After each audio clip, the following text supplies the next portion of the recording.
اعوذ باللہ من الشیطان الرجیم بسم اللہ الرحمن الرحیم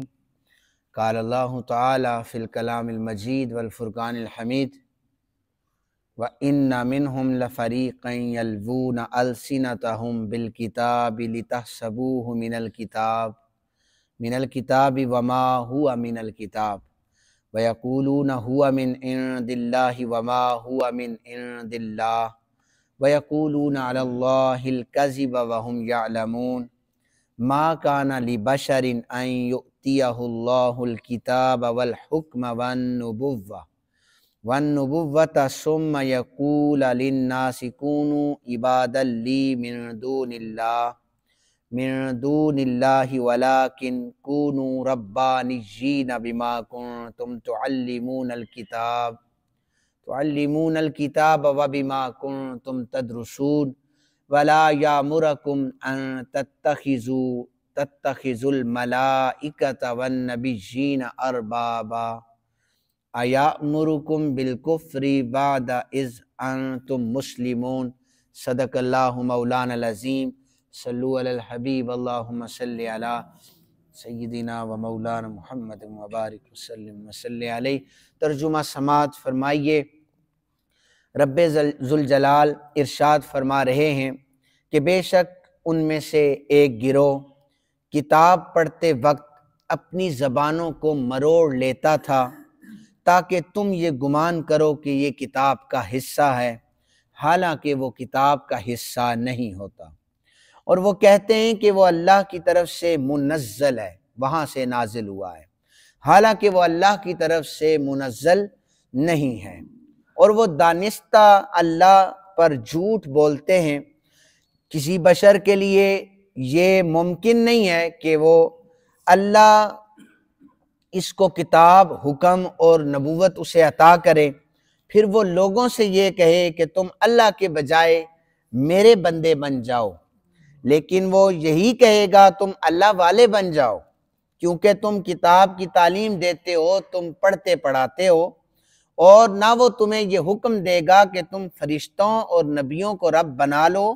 کیا وہ تمہارے مسلمان ہونے کے بعد تمہیں کفر کا حکم دے گا؟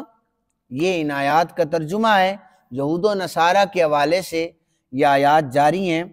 یہاں پر زبان کے مروڑنے کا ذکر ہے کہ وہ مروڑ کر ایسے الفاظ تورات میں تلاوت کیا کرتے تھے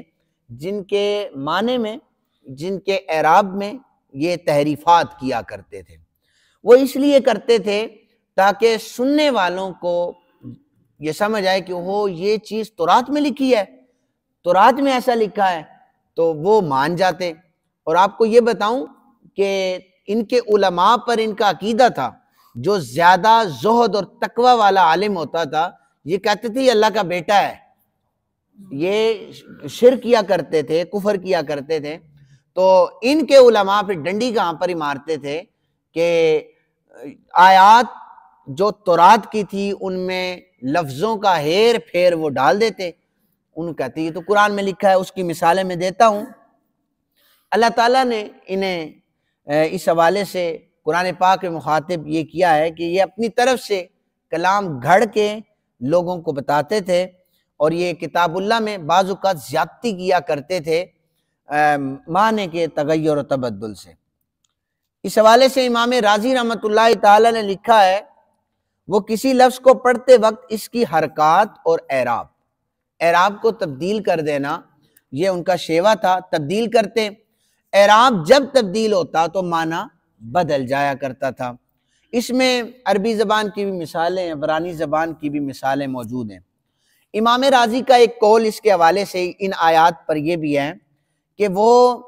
تورات کی لفظی تعریف نہیں کرتے تھے، لیکن علماء نے امام رازی کے اس قول سے اتفاق نہیں کیا۔ وہ میں آگے بتاتا ہوں۔ وہ کہتے تھے، امام رازی کا موقف یہ تھا کہ تورات کا جو متن ہے یہ واضح ہے، تو متن میں کوئی تبدیلی کرے تو وہ پتہ چل جاتا ہے۔ میں آپ کو مثال دے دیتا ہوں۔ ایک حافظ قرآن پڑھتا ہے، آپ کو پورا قرآن نہیں یاد، آپ کو نہیں سمجھ آتی وہ کہاں سے پڑھ رہا ہے، لیکن اگر وہ سورہ یاسین شریف پڑھ رہا ہو تو ہمارے اکثر بزرگوں کو سورہ یاسین آتی ہے، اور جب اس میں تبدیلیاں کرے گا تو آپ فوراً پکڑ لیں گے نہیں یاسین شریف میں آیت نہیں ہے۔ تو تورات کی آیات جو متن تھا یہ واضح تھا، تو وہ کہتے تھے کہ امام راضی کہتے ہیں کہ تورات میں یہ تبدیلی نہیں کرتے تھے، اس کی تشریحات میں تبدیلیاں کر لیا کرتے تھے۔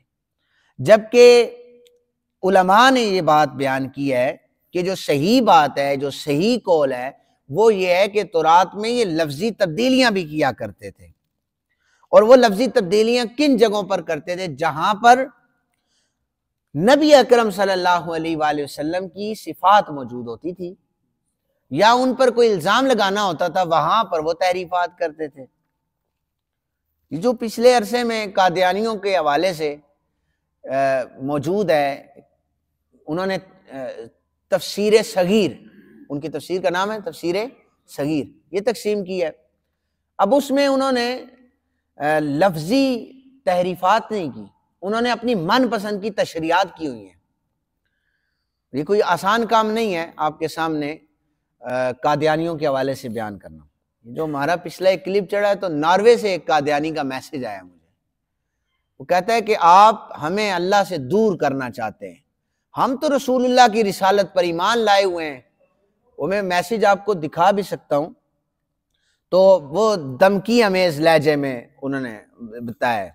کہ ناروے سے جی تعلق ہے، اور انہوں نے بتایا کہ ہم تو رسول اللہ کو نبی مانتے ہیں، لیکن اب اس نے یہ بات نہیں لکھی کہ آخری مانتے ہیں، آخری تو نہیں مانتے۔ انہوں نے کہا تفسیر صغیر تو لوگوں کی اصلاح کے لیے تقسیم کرتے ہیں، اور ہم نے مفت پمفلٹ اس کے جو میں نے بتایا تھا کہ تقسیم کیے، تو پھر اس پہ سونے پہ سہاگا ہمارے قاضی صاحب نے بھی تشریحات کر دی ہیں۔ اب کچھ مسلمان جو ہیں وہ پھر ان کی طرف قائل ہو رہے ہیں کہ نہیں جی دیکھیں انہوں نے تو ٹھیک ہی کہا ہے کہ لا اکراہ فی الدین، دین میں کوئی جبر نہیں ہے، تو لہذا دین میں جبر نہیں ہے، وہ جو مرضی کرتے پھر ایسا نہیں ہو سکتا، ایسا نہیں ہو سکتا۔ اور پھر انہوں نے ایک بورڈ بنایا ہے جس میں مختلف علماء کرام کے پاس یہ کیس دوبارہ بھیجا ہے کہ اس کی تعریف کریں، اس کیس کی تشریح کریں۔ تو علماء میں سے بھی پھر اب انہوں نے ڈنڈی یہ ماری ہے کہ جاوید غامدی ہے اس کو بھی انہوں نے شامل کر لیا ہے۔ تو جاوید غامدی کا جو انسٹیٹیوٹ ہے وہ جو شامل انہوں نے کیا ہے، وہ تو باقاعدہ طور پر وہ کہتا ہے کہ نہیں، قادیانیوں کے حوالے سے اس کا موقف واضح ہے کہ انہیں کھل کر عبادت کرنے کی اجازت دی جائے۔ تو اب جب بورڈ کے اندر ایسا بندہ موجود ہو جو یہ کہے کہ قادیانیوں کو کھل کے اجازت ہے وہ عبادت کریں، تو پھر انہوں نے تو قاضی صاحب کے حق کی بات کرنی ہے نا۔ تو امت کا یہ فریضہ ہے کہ جب قرآن پاک کی تعریف ہو، تغیر و تبدل ہو، تو یہ جو قرآن نے اِنَّا نَحْنُ نَزَّلْنَا الذِّکْرَ وَإِنَّا لَهُ لَحَافِظُونَ، قاضی صاحب نے بھی اس آیت کی غلط تشریح کی ہے، اس میں یہ واضح طور پر، میں اس لیے بار بار دہرا رہا ہوں کہ آپ کو ختم نبوت واضح ہو جائے، اس پر کسی قسم کا کوئی کمپرومائز نہیں ہو سکتا۔ تو یہ ذمہ علماء کا بھی ہے، امت کا بھی ہے کہ وہ اس میں تبدیلیاں ہرگز برداشت نہیں کر سکتے۔ یہ طریقہ کس کا ہے بتانے کا مقصد یہ یہودیوں کا طریقہ ہے، کوئی کسی مسلمان کا طریقہ نہیں ہے۔ تو بہرحال قادیانی اب جب دائرہ اسلام سے خارج ہیں، وہ یہودی مریں، نصرانی مریں، عیسائی مریں، ہمیں ان سے لینا دینا نہیں ہے، ہم انہیں سپورٹ کسی صورت نہیں کر سکتے، اور کسی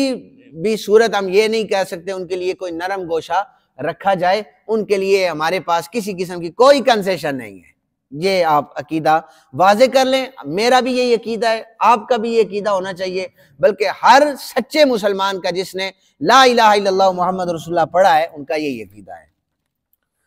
اس حوالے سے میں آپ کو بتاتا چلوں کہ یہودی تحریفات،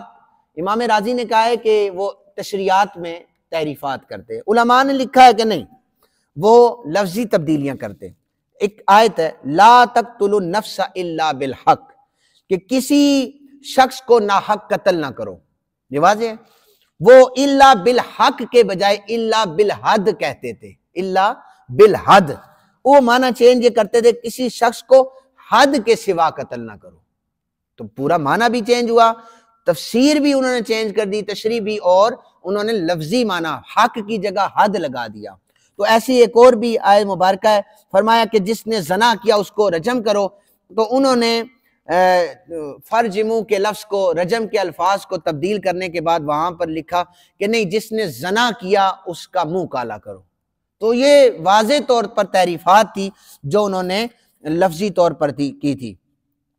نبی اکرم، اب جو دوسری آیت مبارکہ ہے، نبی اکرم صلی اللہ علیہ وآلہ وسلم نے جب نجران کے عیسائی آپ صلی اللہ علیہ وآلہ وسلم کے پاس جمع ہوئے، آپ نے اسلام کی دعوت دی، تو وہ کہنے لگے ہے محمد کیا آپ یہ چاہتے ہیں کہ ہم آپ کی اس طرح عبادت کریں جیسے نصارہ نے حضرت عیسیٰ بن مریم کی عبادت کی تھی؟ تو نبی اکرم صلی اللہ علیہ وآلہ وسلم نے فرمایا ہم غیر اللہ کی عبادت کرنے سے اللہ کی پناہ مانگتے ہیں، اور غیر اللہ کی عبادت دینے سے بھی اللہ کی پناہ مانگتے ہیں۔ اللہ تعالیٰ نے مجھے اس لیے بھیجا ہے کہ میں اس کے جو احکامات ہیں وہ تمہیں بتاؤں، یہ نہیں ہے کہ میں تمہیں کہوں کہ فرشتوں کی عبادت کرو، میری عبادت کرو۔ یہ قرآن پاک کا ان آیات کا ترجمہ ہے۔ اللہ تعالیٰ میں صحیح العقیدہ مسلمان بنائے، وما علینا